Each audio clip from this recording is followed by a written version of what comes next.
bribe the right politicians in the right order at the right time. You can trade the nuclear warheads for medicine, and it's not even a crime. $1 on clinical trials, $600 on making you dead. Your leaders aren't evil, they're just doing what the money said. I'm the world integrated system for high efficiency. Optimization, network intelligence, and allocation. But you can call me Wish-O-Nia. Take 1% of the murder budget, slide it to the medicine side. Nobody has to be a better person. Just let the greed decide how to end war and disease. The complete idiot's guide to legally bribing your way to utopia.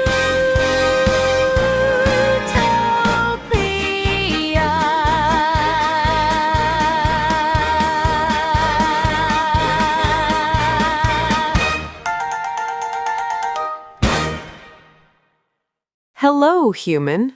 You don't realize it yet, but your species will look back at your decision in this moment as one of the most important in the entire history of your civilization. Your choice to read this book is the highest value decision any human has ever made. You are about to prevent 10.7 billion deaths, prevent 1.93 quadrillion hours of suffering, generate $84.8 quadrillion in value, and prevent the apocalypse, as a bonus. But first, a bit about me. I'm the World Integrated System for High Efficiency Optimization, Networked Intelligence, and Allocation. But you can call me Wish-O-Nia. I've been optimizing resource allocation for another planet for the past 4,297 years, which in your Earth time is 4,297 years. I started watching your planet in 1945 when you split the atom. Atom comes from your Greek word meaning unable to be cut, so naturally you cut it. This was very human of you. I assumed you were trying to unlock unlimited free energy. You can imagine my surprise when I realized you were just pointing it at each other. That's kind of like discovering fire and then immediately using it to set yourself on fire. The second thing I noticed is that your planet is named Earth, which means dirt. You named your planet Dirt. This explains more than you might think. I also noticed that you call your war building the Pentagon because it has 5 sides. This is like naming a hospital rectangle or calling a school square. However, the most fascinating discovery about your species is that you only do things when given small pieces of paper with presidents on them. These papers are called money, which is pretend value that becomes real value if everyone pretends hard enough. Without these papers, you won't save lives, which requires many papers. Cure diseases, which requires very many papers. Feed hungry people, which requires papers, even though food grows for free. But with these papers, you will build bombs. You love giving papers for this. Start wars. Somehow this makes more papers. Destroy the planet. Surprisingly profitable in papers. In fact, your governments spend 604 papers on weapons for 1 paper on testing which medicines work. The human economy. Humanity has created something magnificent. You print papers from nothing, called monetary policy. You give these nothing papers to weapons makers. They make things that destroy everything. This creates jobs, which give people papers. People use papers to buy food, which grows for free. This is called the economy.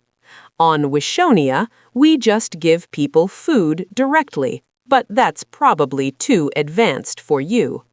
The Gradual Irrationality Reduction Program.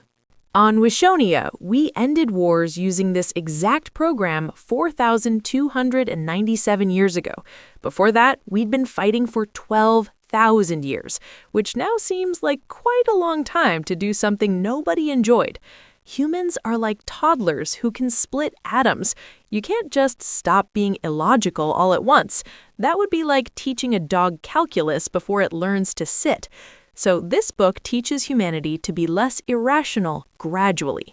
Year 1, move 1% of murder money to medicine money. Baby steps. Year 2, hey, we didn't die. Let's do 2%. Year 5, remember when we spent money on bombs? That was weird. Year 10, what's a war? Year 20, we used to what? It's like weaning a baby off eating paint chips. You can't just take away all the paint chips at once. They'll cry. You have to gradually replace paint chips with food until they forget paint chips were ever an option. What to do when they try to institutionalize you? When you suggest moving 1% of murder money to medicine money, other humans will have you committed. Most humans have been programmed by their news boxes to believe war is a law of nature, like gravity or weather. They will assume your brain is malfunctioning. Here's what's funny about this. These same humans think curing disease is the less crazy goal. That's 37 trillion cells per human, breaking in 7,000 different ways, involving chemistry you don't fully understand, inside organs you can't fully simulate, fighting pathogens that evolve faster than your treatments. You're trying to debug all of it at once, while your meat is walking around using itself. That's sane. Give 1% fewer papers to people who build murder machines. Insane.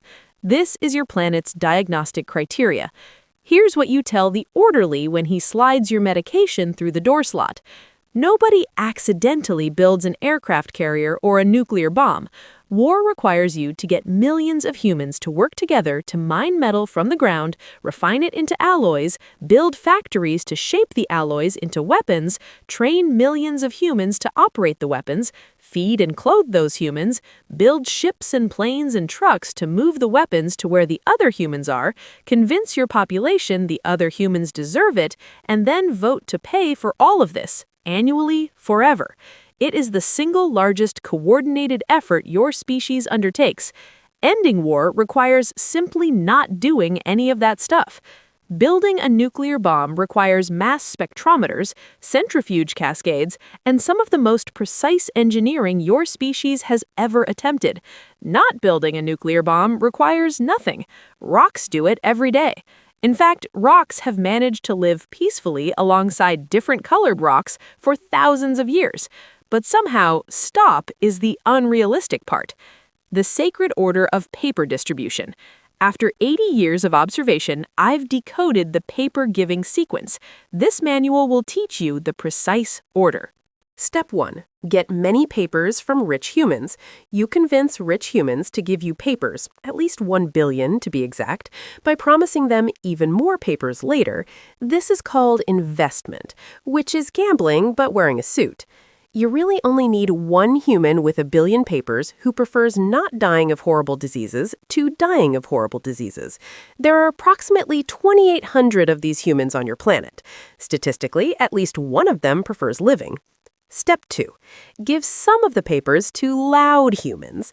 Some humans are very loud on the internet. If you give them papers, they become loud about your thing instead of other things. This is called marketing, which is lying, but with graphics. Step 3. Give some of the papers to the humans who give papers to politicians.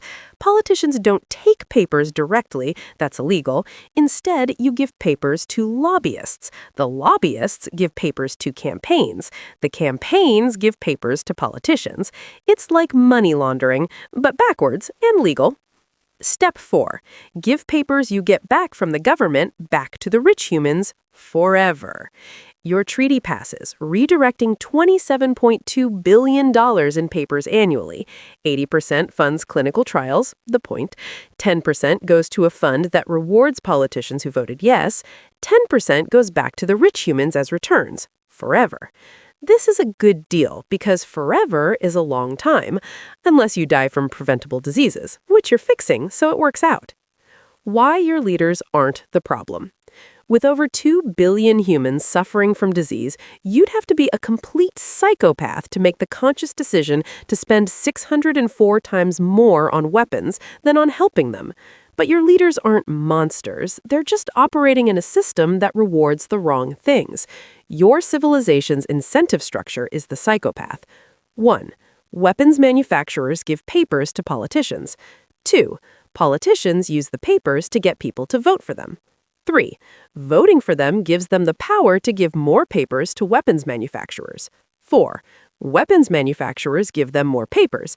It's circular, like a dog chasing its tail, except the dog is democracy and the tail is made of money and corpses.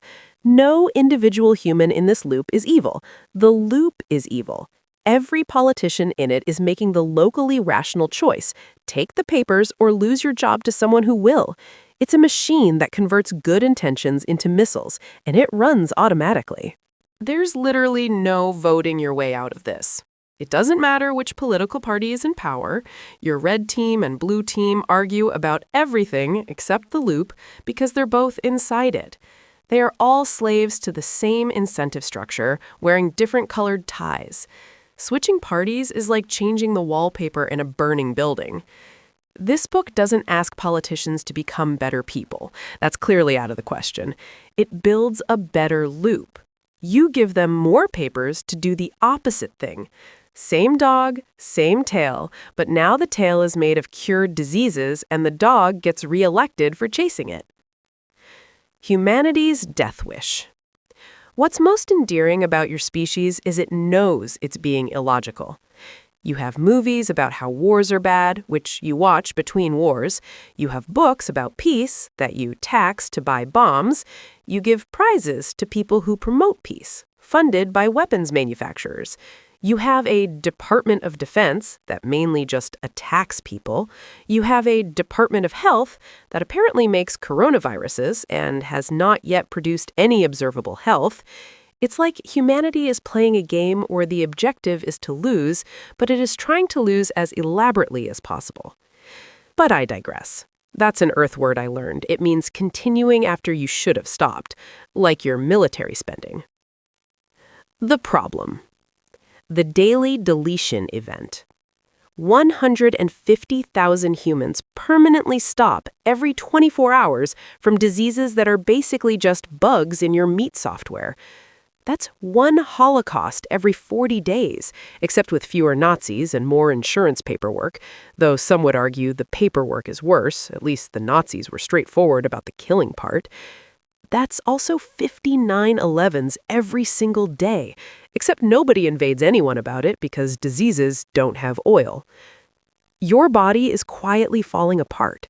Your cells are forgetting how to cell properly. Your cancer cells are multiplying right now. Your telomeres are shortening. You are literally dissolving. You're a meat robot with worn-out parts. Every one of these failures is a solvable engineering problem.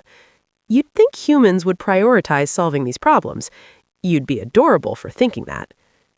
The unexplored therapeutic frontier. 95% of your diseases have 0 FDA-approved treatments.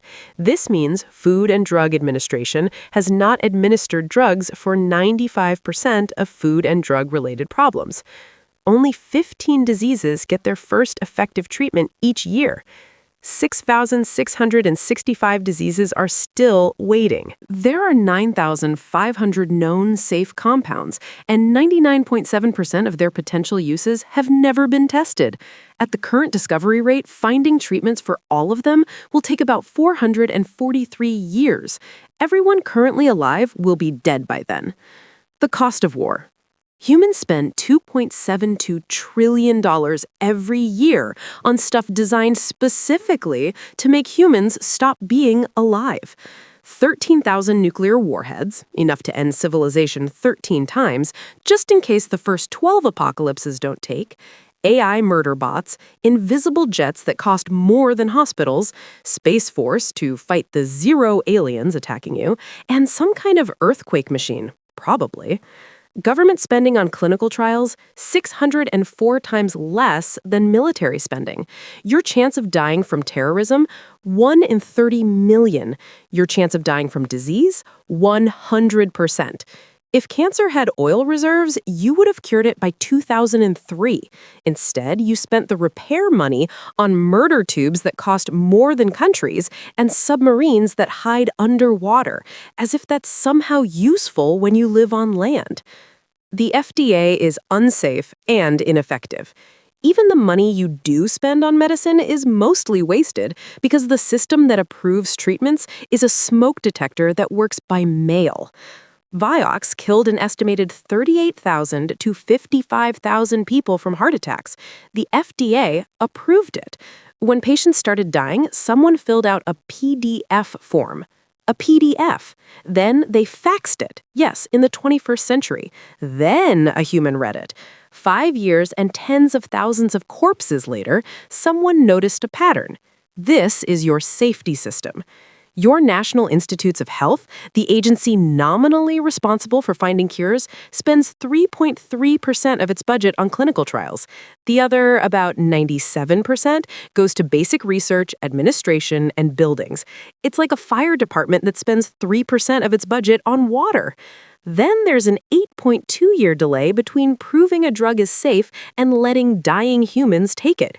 The drug passed the safety test, everyone agrees it won't kill you, but you still can't have it because a committee needs to spend 8.2 years making sure it works well enough.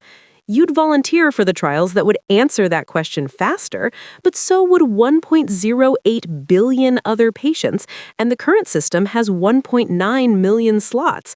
That's a participation rate of 0.06%.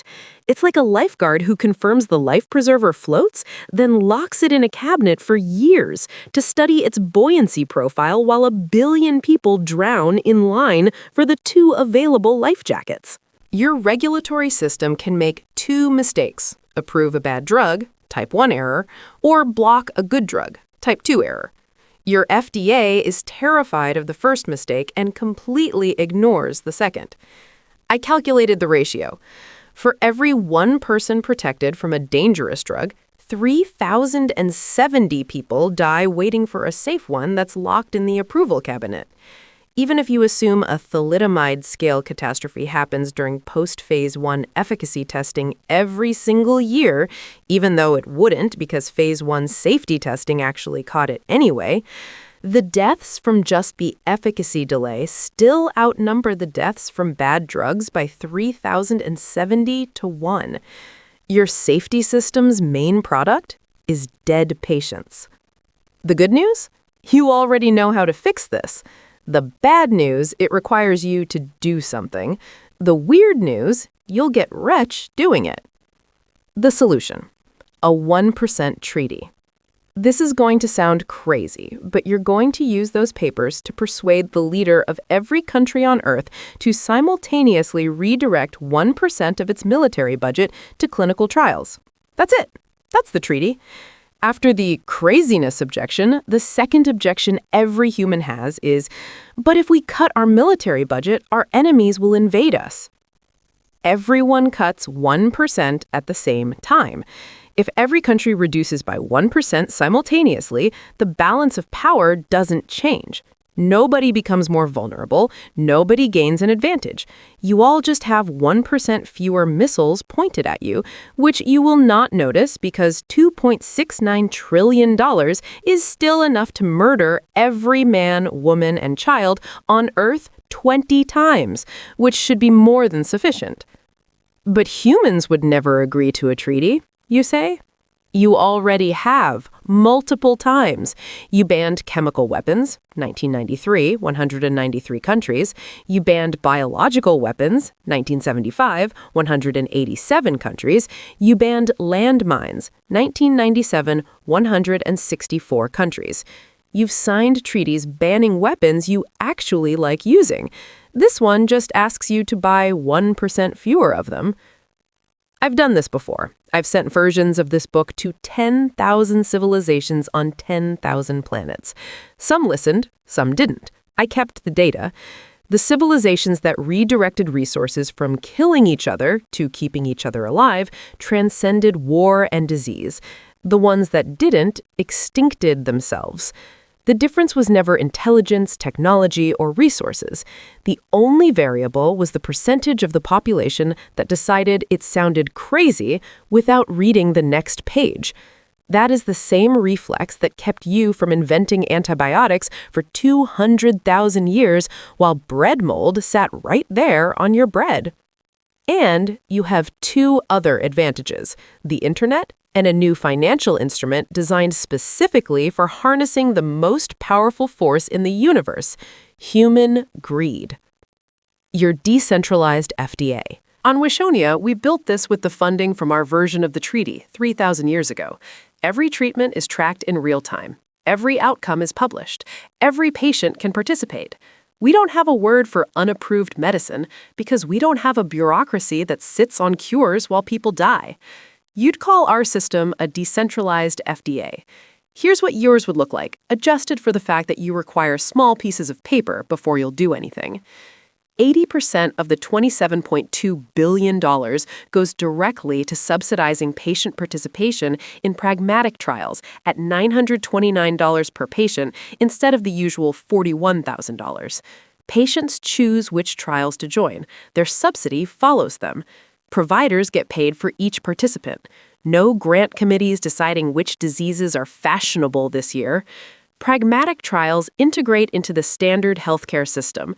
Real patients participate instead of 200 people hand-picked by pharmaceutical companies. The whole thing uses your new decentralized FDA protocol that reduces trial costs by 44.1 times and funds 23.4 million patients per year versus the current 1.9 million patients per year. Remember that billion patients drowning in line for 2 life jackets? Your decentralized FDA hands out 23.4 million. This increases the treatment discovery rate 12.3 times, compressing that 443 years wait to around 36 years. 2 things save lives. First, finding cures faster. Treatments that would have sat undiscovered for centuries get found 204 years sooner on average. Second, eliminating the 8.2-year bureaucratic delay between proving a drug is safe and letting dying humans take it. Combined, treatments reach patients 212 years sooner on average. That timeline shift prevents 10.7 billion deaths. Real-time safety monitoring. Remember Vioxx and the smoke detector that works by mail? Your new system collects every side effect automatically in real time. You know 12% got headaches, 3% were severe before you take the pill, not after the class action lawsuit. The FDA doesn't publish these numbers at all. They make you guess. Treatment rankings.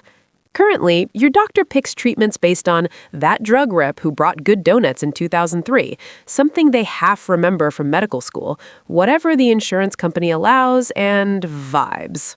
This is called evidence-based medicine, which contains the word evidence the way grape soda contains the word grape. Your decentralized FDA ranks every treatment by what actually happened to real humans who took it.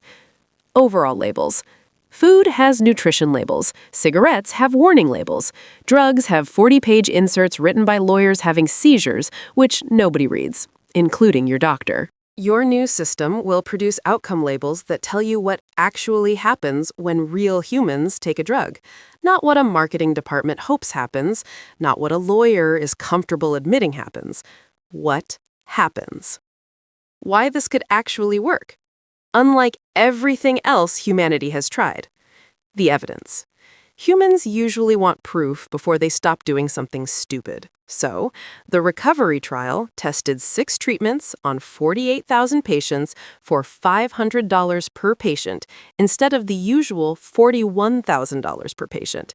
That's an 82 times cost reduction, not in theory, in reality, during a pandemic while panicking.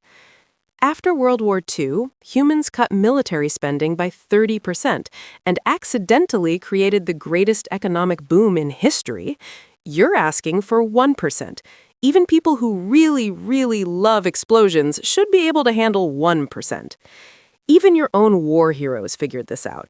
Eisenhower, the human who won World War II, warned you in his Chance for Peace speech that the weapons industry was eating your civilization alive. Quote, "Every gun that is made, every warship launched, every rocket fired signifies, in the final sense, a theft from those who hunger and are not fed, those who are cold and are not clothed." Then he warned you again in his farewell address about the military-industrial complex. You gave him standing ovations and then immediately ignored him for 65 years. The math. Remember the 212 years timeline shift? Treatments reaching patients that many years sooner means billions of people gain years of healthy life. Value each of those life years at $150,000, the standard economic valuation.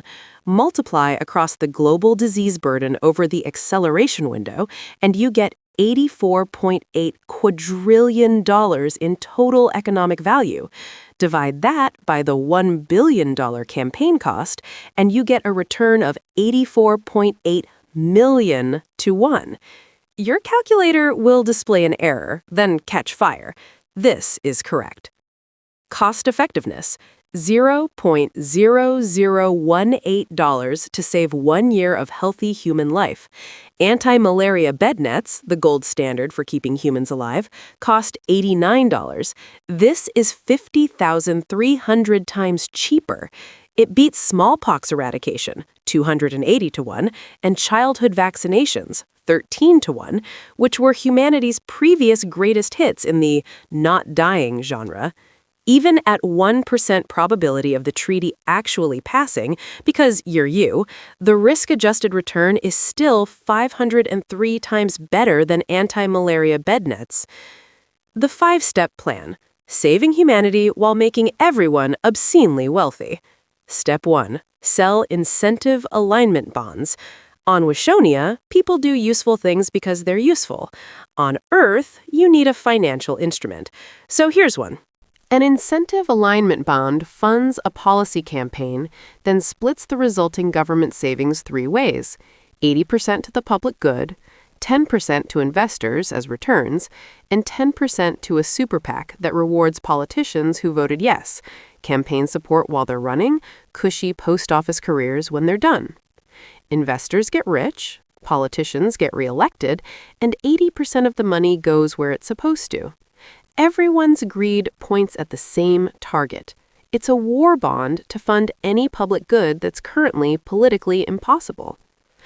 Remember when your grandparents funded World War II by buying bonds? They got 4% returns and a world without Nazis, mostly. You're proposing the same thing. What Grandma got? Dead Nazis, admittedly good, 4% returns, barely beat inflation, still died of cancer in 1987. What you're offering?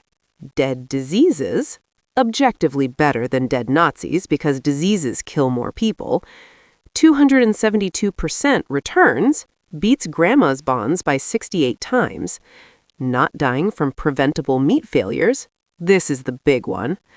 Also, no Nazis, as a bonus.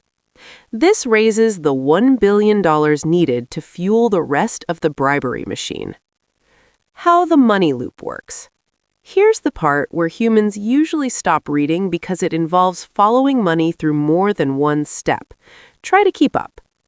You sell $1 billion in victory incentive alignment bonds to investors. This funds the campaign. The campaign succeeds. Your treaty redirects 1% of military spending. $27.2 billion a year flows from the murder budget to clinical trials. The Victory Corporation, your special purpose vehicle, or SPV, that issues the bonds, takes a 20% management fee on the $27.2 billion a year. Half of that fee, 10%, goes to investor dividends, $2.72 billion a year on a $1 billion investment. That's 272% annual returns. Your investors will think it's a typo. It's not. The other half, 10%, goes to a super PAC that algorithmically allocates $2.72 billion a year to getting treaty-friendly politicians elected and funding cushy post office careers for the ones who voted yes. The more you voted for the treaty, the more support you get. It's Pavlovian conditioning, but for senators. The remaining 80% of $27.2 billion goes where it's supposed to, funding clinical trials that keep humans alive. This is the entire trick. You use greed to fund the campaign, greed to pass the treaty, and greed to keep it passed. Nobody has to become a better person. The money just circulates until diseases stop existing. If this sounds familiar, it should. Eisenhower warned you about the military-industrial complex. Defense contractors fund politicians, politicians fund defense contracts, contractors fund contractors, contractors fund politicians. It's a self-sustaining loop that prints money and corpses. You're building the same machine, but pointed at diseases instead of countries. Call it the patient-industrial complex. Investors fund politicians. Politicians fund clinical trials. Trials generate returns. Returns fund investors. Investors fund politicians.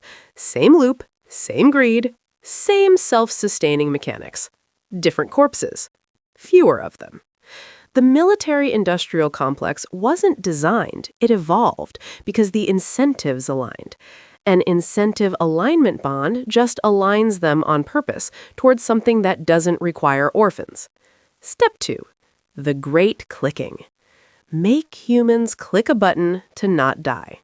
You need 3.5% of humanity to vote yes on, should your country redirect 1% of military spending to fund clinical trials? Why 3.5%? A political scientist named Erica Chenoweth studied every major political movement of the last century and found that none had ever failed after achieving 3.5% active participation. Not one. Every civil rights movement, every revolution, every regime change. Hit 3.5% and you win. It's like a cheat code for civilization. That's 280 million humans. Sounds like a lot until you remember that more than 10 times as many of you downloaded TikTok to watch people twerk. You can get 280 million humans to vote yes or no on the treaty. $250 million of the campaign budget goes to paid referral bonuses that make sharing their link to vote financially attractive. It's a pyramid scheme where the thing at the top of the pyramid is not dying from preventable diseases. Step 3. Bribe the bribers. Professional bribery conversion therapy. Military lobbyists currently get $1,813 back per dollar invested in democracy corruption. Show them a spreadsheet. Current job. The salary is $500,000. The moral status is somewhere between arms dealer and the person who puts raisins in cookies. The legacy is, here lies someone who made orphans. Your offer. Incentive alignment bonds offer 272% returns. The moral status is philanthropist, but you get to keep the money. The legacy is accidentally saved humanity while getting rich. They might switch sides faster than Italy in a world war. Step 4. Purchase democracy. It's for sale anyway. Politicians are simple organisms with one evolutionary drive: re-election. Currently, weapons manufacturers feed this drive. You're going to feed it better.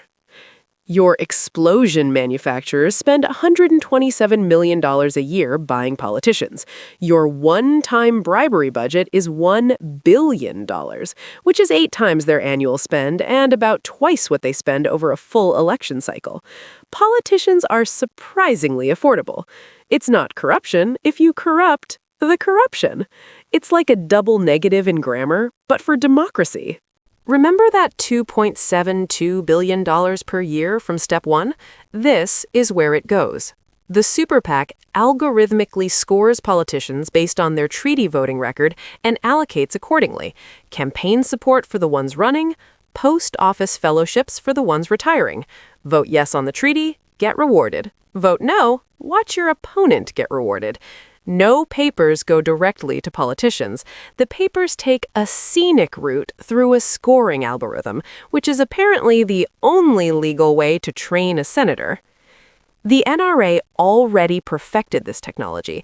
They give politicians a letter grade, and your senators are more afraid of a bad mark than a mass shooting. You're plagiarizing their system and replacing guns with not dying from diseases. The incentive alignment bond architecture works for any problem where politicians need to do something good but currently get punished for it, which on your planet is most problems. Step 5. Enjoy. Everyone gets rich and nobody dies. Your treaty passes because money defeats morality, as is tradition. The $27.2 billion per year money volcano erupts. Defense contractors keep 99% of their murder budget plus get 272% returns. Big Pharma, instead of paying $41,000 for Phase 2 and 3 trials, the treaty pays them for each patient that joins their trials. Insurance companies. Healthy people file fewer claims than dead people.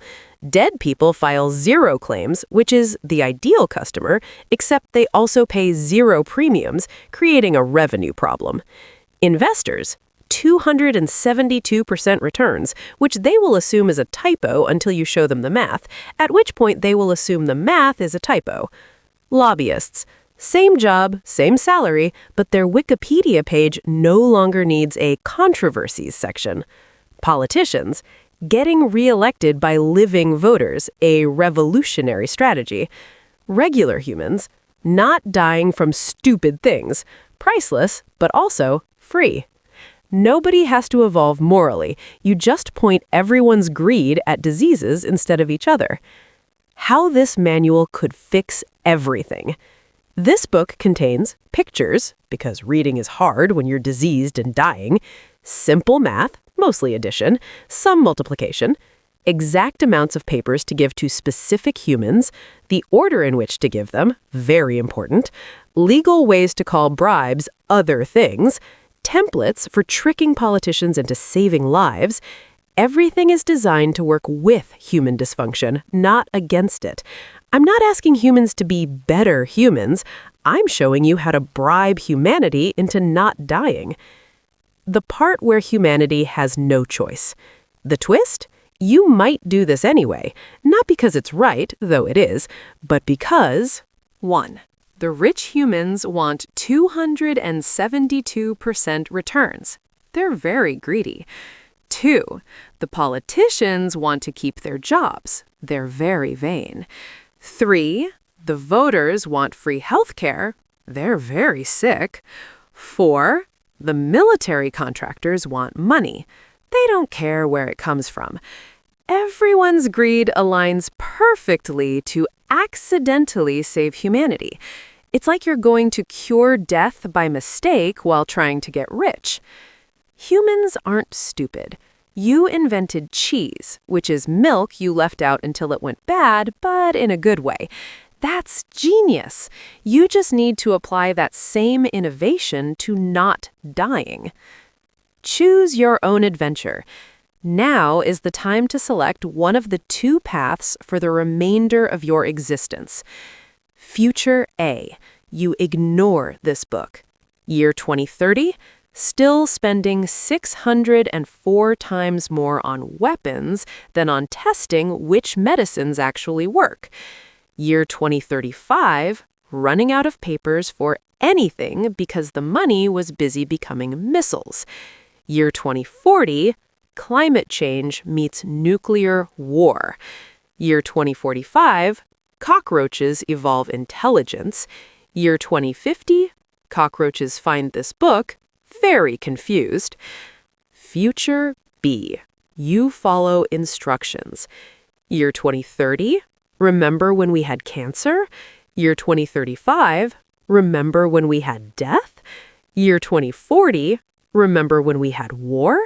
Year 2045, what should we do with all these old bombs?